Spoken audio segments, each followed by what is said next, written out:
Hello and welcome to 2026. So I'm a little late with this video. Normally I try to get them in the middle of the month, but I was away actually on a bucket list trip to Antarctica.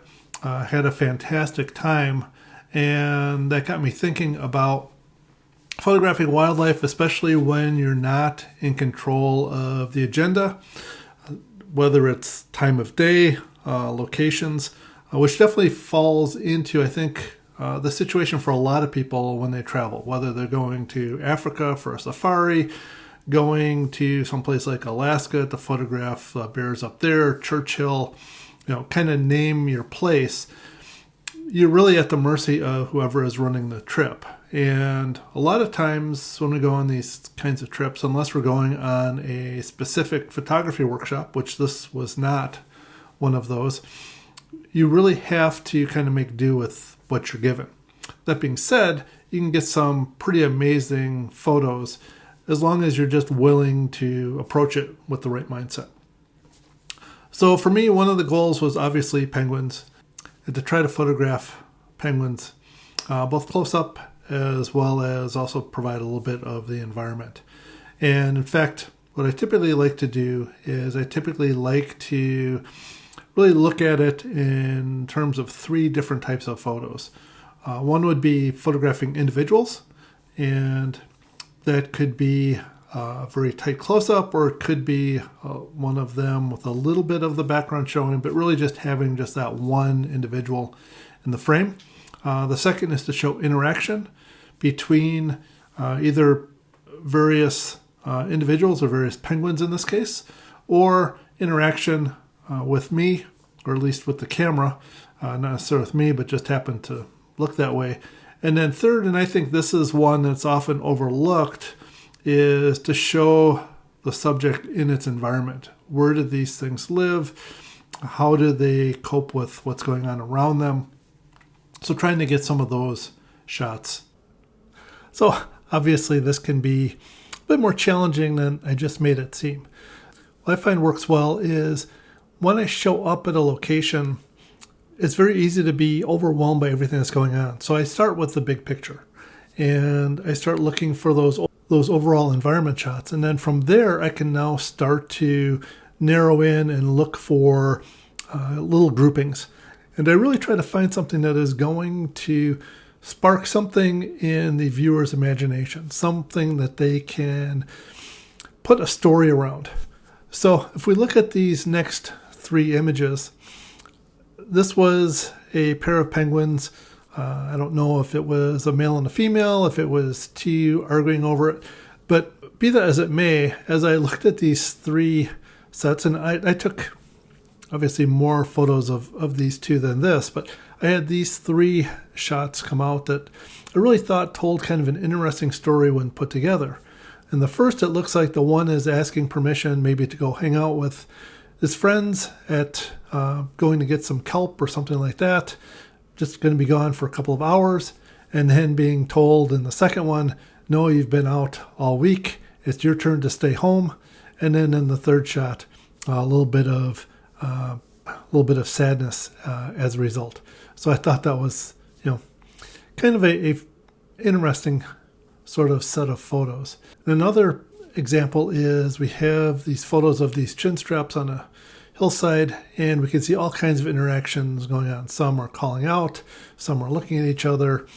And this was one that just naturally then led to a shot of just a single chin strap, one that had just walked out of the frame, and then I just sort of followed that one with my lens and gave me this one, especially as it was trying to get up this rather steep hill. And I kind of like the position, and again, you can come up with all kinds of stories around this as well.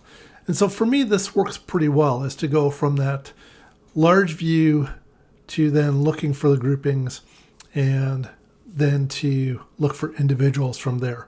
I find this works much better than trying to go to the individuals first, because a lot of times it's just too overwhelming and you're just not going to see it. Another type of photo I like to take in these kinds of environments is using the wildlife as more of an accent or something to just kind of complete the story. So if we look at this first shot have one of these research stations down in Antarctica. And if I just took the shot of the building itself, just in kind of a snowy environment, you really wouldn't know that this was in Antarctica, or at least down in that part of the world. But by having the penguins in the foreground, that definitely adds to that story and gives that sense of place that I was looking for. Here's another example with some icebergs and the Antarctic landscape in the background. And in this case, I'm using the penguins as a foreground element, adding a little bit of depth to the image, but also, again, giving that sense of place. With this third shot, I have an iceberg that we were going by. We actually went by this on a Zodiac, and we can see that there are a lot of penguins that are on this iceberg, but they're very tiny. They almost look like little dots. And part of that is to show both the scale of the iceberg itself, and just like the previous two photos, to also give that sense of place. So another big challenge is just being patient. And I've got this set of photos here, these two penguins. I was with them for quite a bit of time, waiting for them to do something interesting. One would have its head down, the wrong direction. And then finally, they both had their heads up and were kind of looking at each other. There's a little bit of an interaction there. But then all of a sudden, this happened. And I thought made for just an amazing shot. And just goes to show that just being patient and waiting for things to develop around you goes a long way towards getting those shots. Here's another example of I probably waited at least 10, 15 minutes for all of these penguins to be looking up as opposed to having a head down, and they can actually get into a position where it looks like they don't even have any head at all. So it really pays to just take that little bit of extra time, not worry about what else is going on around you, and just work with the subjects that are in front of you. And the last challenge is really just about being ready. And one of the things I like to do is to try to have my camera already set for things like exposure, based upon what the light is doing, based upon the action that's around me, based upon where I am. And to kind of show an extreme of this next series of shots, these were all taken from Zodiacs going from either the ship to the shore, or sometimes we just go out on these Zodiac rides just looking for things. And so as a result, I needed to make sure I had a fast enough shutter speed, typically 1/2000th of a second or faster. And that means that I probably have to have my ISO bumped up. So I think in all these shots, it was at least ISO 2000, maybe even 4000 in one of the cases. So having that all set up ahead of time, and then just watching for the action. And one thing I like to do is take just a couple of quick test exposures just to make sure I've got things dialed in properly, so nothing's going to be blown out. This way, when I do see something happen, I can start shooting and react to it much quicker. Anticipation is a big part of this too, though. So when you start to see some things that are happening, getting ready, focusing on trying to predict where the action is going to happen also will help to really kind of improve your chances of success.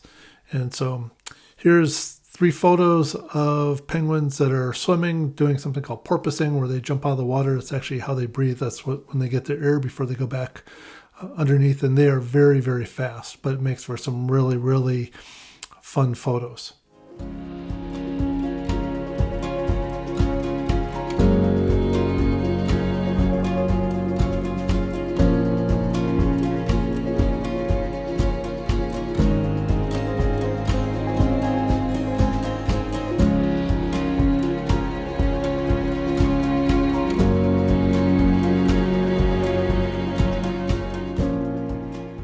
So one last thing I'll say about doing this type of photographer, going on these kind of trips, is don't overpack when it comes to your gear. In my case, I brought 2 camera bodies and 2 lenses, and that was more than sufficient for everything that I needed to do. Sometimes I had to crop in a little bit. Other times I had to do a panorama in order to get everything in the frame. But that just greatly simplified the amount of gear I needed to bring, the amount of weight I had. But also then when I was out shooting, I just had the two cameras. They were already set. I could just pick up one versus the other. I used a strap that allowed me to have one on each hip, so I didn't have to go digging or anything like that. So made for a very easy experience when it came to getting the shots that I wanted, because I could on the fly go from one camera to the other. So thanks for watching. Hope you enjoyed this video. Hope you liked some of these tips that I gave. Maybe some of these things you already knew. Maybe some of this was a little bit of a surprise. But hopefully you found this useful. If you did like the video, go ahead and hit that like button. Also, if you'd like to know about more, I do try to get them out middle of the month. As I mentioned earlier, this one was a little late because of my trip, but I usually try to get them out sometime around, usually between the 12th and the 17th, somewhere in that time frame. So thanks for watching. Bye.